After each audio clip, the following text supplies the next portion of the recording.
I think it's Wyoming Rob says, "Hey, Black Shirt, what do you think of Rules recruiting this far? I think it stinks. Wrong hire, crime, and the Buffs will own us next season."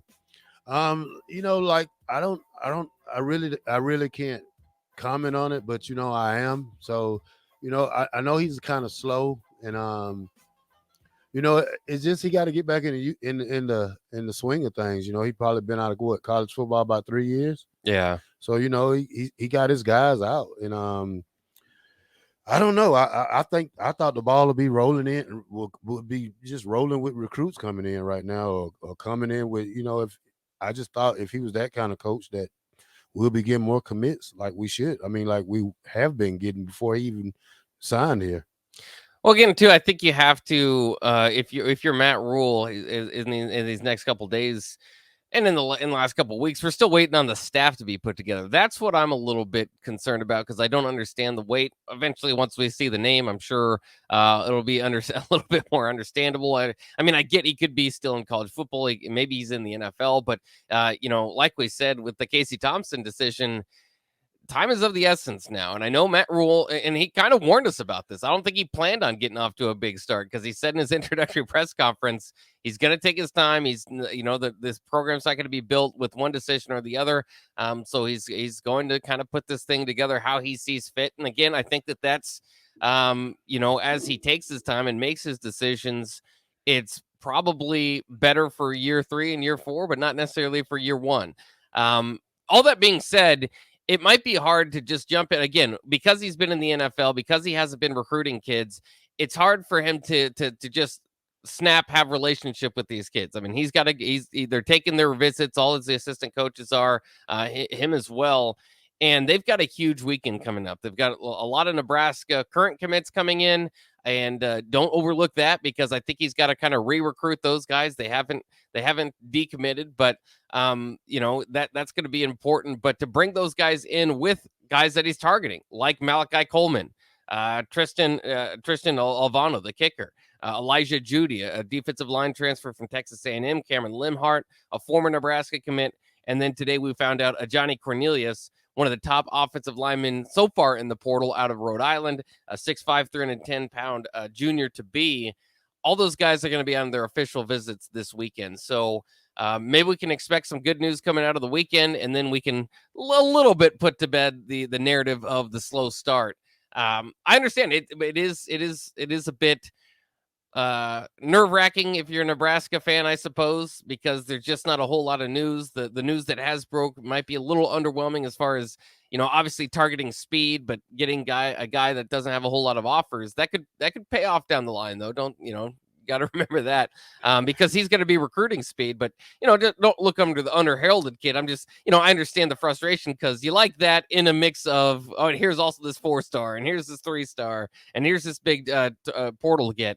And you just haven't seen too much of that yet. But I think that could change after this weekend. Yeah, and one thing that you said that kind of struck me is that you said year 3 and 4. I don't think Nebraska fans have patience to wait year 3 or 4. These are very impatient fans. They want instant action. They want instant wins. This can't be another. We got to wait till year 4 to win. No, we have to win off the bat. I think that's what $9 million to get you a year. So the thing about that is you got to go out and get some kids that can contribute early, that can get into the games early. I don't know about recruiting a kid who hasn't had a Power 5 offer but has speed. But you got to teach them toughness. Yeah. You got to teach him. I don't know. That's my fault. I don't know about this kid because he's a 10-2 guy, and that's fast. Yeah. But it's a difference between football fast and track fast. It's different because you're running on turf. You're running on grass. You're not running on the track. So that's the things you got to see about that. And can this kid take a hit? I don't know. He's 180. You got to beef him up. He's got the size. He's got the frame for it. And that's the thing about it. And what strikes me is that I'm kind of sensing that Rule is a East Coast guy, more up in the upper part of the East Coast. I want the down south guys, me personally. So he's more like an East Coast guy. The Rutgers kids, all them kids. I don't know if them are Big Ten kids. Like you said, a Rhode Island kid. Very good for the Texas A&M kid coming in. I seen a linebacker from what was it? Florida State might come in. Another D tackle from Ole Miss. I heard about that. I seen that. So that's the thing is that we got to get on the ball quick, or it's gonna be a year 3-4 team. So that's the thing with me about this. Yeah, and then I understand that too, and it just kind of depends on the way you look at it. But you did sign on him, you did sign him to a massive deal, so he's very likely going to get 3 to 4 years here. And I get it that the Husker fans might be impatient, but again, I can't stress this enough. Look at the hire that you made. You hired a guy that's a program builder, not a year one turnaround. So if you're expecting 8-9 wins this year, you could get it. It could be a pleasant surprise. You could get the Sonny Dykes deal where out of nowhere he wins 12 games, but it's likely based on his history that you hired a guy that's not going to start off all that well. He hasn't. And so that's just kind of what I look at. Maybe that's not true. People will point to the transfer portal. People will say Nebraska's in a better position than those schools. And those things could be, factored in as well to what your expectations are.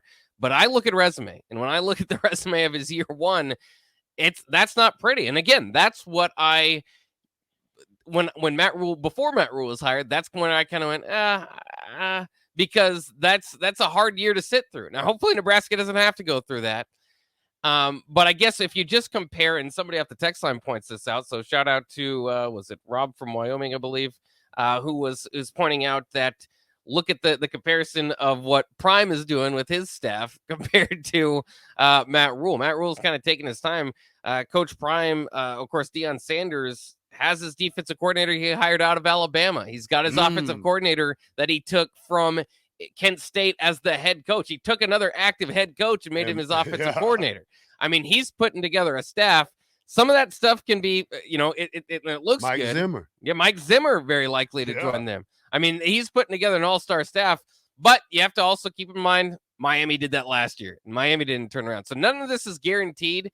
But if you kind of get caught up in these tea leaves, I can understand that. I mean, when you talk about the Nebraska-Colorado game, who's going to be more prepared for that? From day one, maybe Coach Prime is getting that done quicker than Matt Rule, but Matt Rule is maybe focused on the program as a whole. And then the other thing is, if you're just looking at that Colorado game, he's taking over a 1-11 team. I mean, that's to expect Colorado to magically be great because Deion's there is going to be difficult too. But if he can hold in the transfer, if he can be kind of the USC of this offseason, then maybe you could see it because USC and Lincoln Riley took a 4-8 team to one game, a couple plays away from the playoffs. Well, you got 10 starters back on defense. Yeah, for Nebraska, you got 7 starters on offense. So, that's the thing. I mean, you build around them. You make them better. First, you make them better in the weight room during the offseason. You make them better by that. You get them in shape. You get them bigger. You get them stronger. That's the thing. We can't have these 6'8" guys getting thrown around and just like the Ben Harts and missing tackles and all that. These guys got to concentrate. I mean, they got to get better. You got to get faster linebackers. We know that. I mean, if you plan on going into the season with the same linebackers we have, I don't think that's a good idea. I don't think it's good for the team. I mean, we need faster linebackers. Now, Reimer, he's a stud. Maybe you need to get him in some speed work. Maybe you can get him to lose a little weight, trim off 6-7 pounds to get him faster. Heinrich, I think, without Hausman coming back, it's his for now. Yeah. Until you bring a guy in to relieve him or battle him for that position. So them are the things I look at. I mean, you got a defense that just need fine tuning. You don't need much. Don't need an overhaul. You don't need an overhaul on defense. You got to replace Drew and Robinson. So you got to get 2 more big bodies in there. I seen a DN that was coming from. I don't know. I looked it up. I got to look up. Well, Ty Robinson will be back. Yeah, so Ty Robinson will be back too. But Drew and somebody else was not coming back this year. But, Feast, I don't think. Yeah, Feast. But it's just things like that. And so I think we got the captain coming in. Oh, is he knocking on the door? I don't know. He got some pictures up there. I can't. What you got to add him to the stream? I don't know. Somebody's clicking on the wrong thing over there.